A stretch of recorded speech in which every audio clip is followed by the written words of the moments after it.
Hey guys, January on here, bringing the good, the bad, and the beer one more time. This time, we're going to be hunting a Skarn with the WarPike. Now,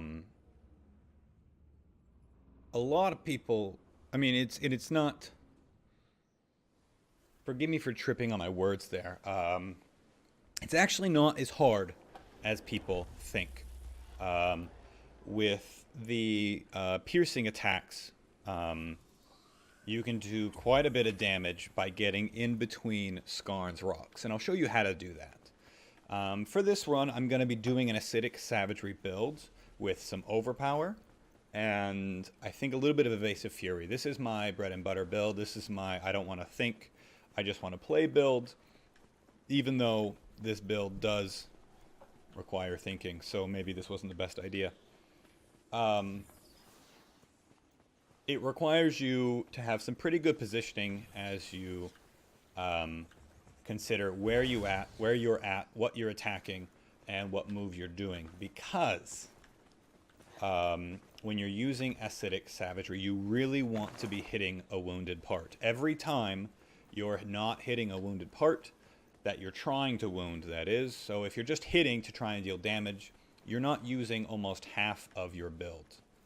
I forgot to say it earlier, but as always, as will be the norm in this series, the build will be in the description. Thanks for stopping by, thanks for watching, and this is how you kill a Skarn with a WarPike. So let him do his little enrage here, a little starter, and you want to get behind him right here.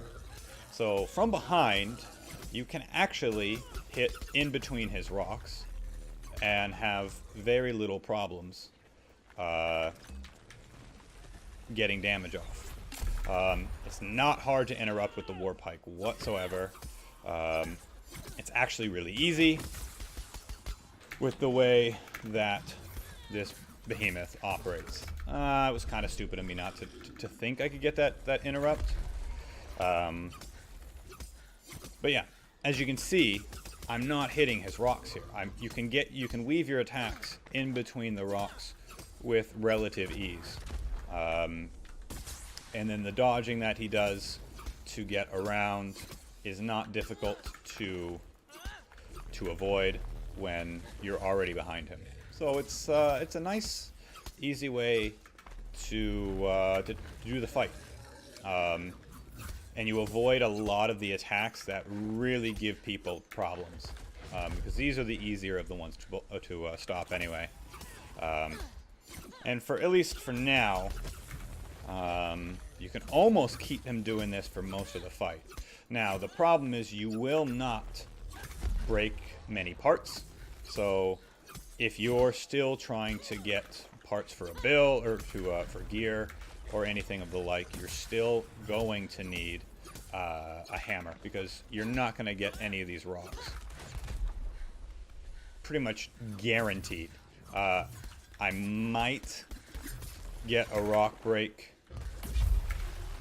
sooner or later. And you really want to make sure you get a chance to do damage during these windows. That is Skarn's damage window. If you can get him to kick out a limb or a leg, you can get a couple of really good hits before the rocks get back on. And then you want to hop away. Lost my predator there. And one of the reasons why it's so important to make sure you don't get hit by those legs is when you do, you go down for a really long time. A really fucking long time. And it can be quite devastating to miss that window. And it will just extend how long the fight is. How long the fight will take. And so yeah, you have these options.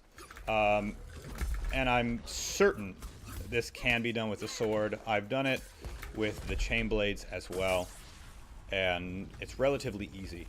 And while this is an extreme example, this just shows like actually how important positioning is in this game. Because without it, you are losing tons and tons of damage. you need to know where you can and can't stand in this game, and how you can stand and still deal damage. Still deal damage, excuse me. Some awkward words there. Because it doesn't matter what build you're running. It doesn't matter how much damage per hit you do. If you're in the wrong spot, you're not going to do damage.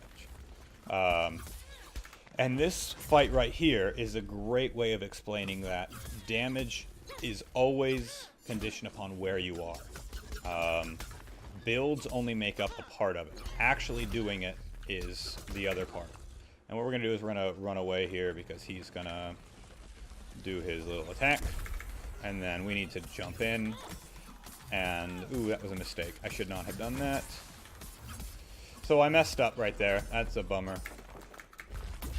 I'm going to take this real fast. Getting hit by that was really kind of silly. And I did not do the appropriate combo there to make that sensible. I could have wounded that head, and the next time... Uh-oh, mistake. Oh, we're okay.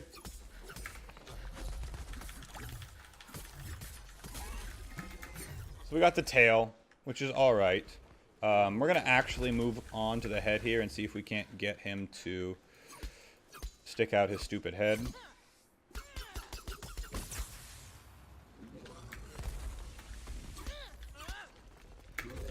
There we go. Maybe we can actually get the stun.